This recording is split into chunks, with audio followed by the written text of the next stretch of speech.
Hi, I'm Rob Hoffmann, and I am at the Autodesk Anaheim User Group meeting 2013. I'm with Chris Evans with Crytek, who's the Director of Technical Art. So I understand that you're going to be doing a little bit of speaking here this evening. So what are you going to be talking about in your presentation? We're going to be talking about RYSE, Son of Rome, and showing some of the pipeline work we've been doing in the past year and some of the stuff that we have running in engine on the Xbox One. So now that you're doing, this title for Xbox One, what are some of the technical differences or challenges that you face where you're doing titles for a previous generation console versus the next generation consoles that have just been announced? Well, one thing is the data is just amazing. The amount of data that we have to churn through. A lot of the characters see like a 3 to 4 times increase in geometry, and that's one thing that we'll be talking about. I mean, the main character has about 150,000 triangles. We switched over to a different production methodology as well. We did everything with performance capture, and sometimes we had like 12 to 13 actors on stage, head cams, everything, all at the same time.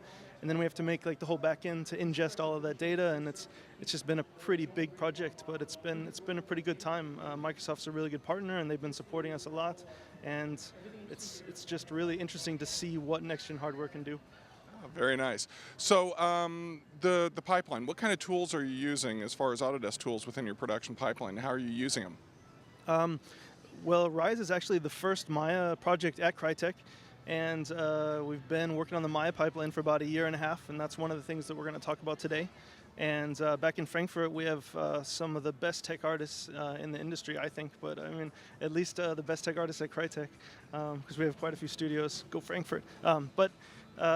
They've been really working hard with some of the UK guys as well to make a Maya pipeline, and hopefully we roll that out for all characters and animation to all the Crytek studios. We're going to kind of be like, take it or leave it, but here's what we did with it, that kind of thing. So already, some of the other studios are already on board, and hopefully we're going to, for once, have a pipeline that kind of spans the whole company, which is difficult when you have like 8 or 9 studios.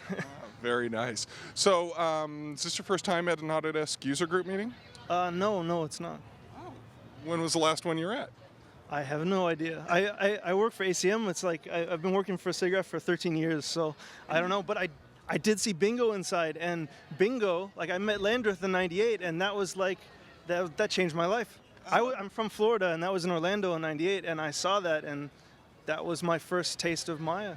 Very nice. So what do you think about this event? So It's huge. It's way too big. I'm scared. I have to go up. I don't even have a podium to hide behind. I have to do one of those like walking and talking and look at the slide. I'm not used to that. That's fancy. And it's huge. We've got all the faith in the world in you. So, well, all right. We don't want to take up too much of your time. We know you got to jump on stage here shortly. So I want to thank you for spending time with us here this evening. And thank you, everybody, for joining us online. Once again, I'm Rob Hoffmann. We are at the Autodesk Anaheim User Group meeting 2013.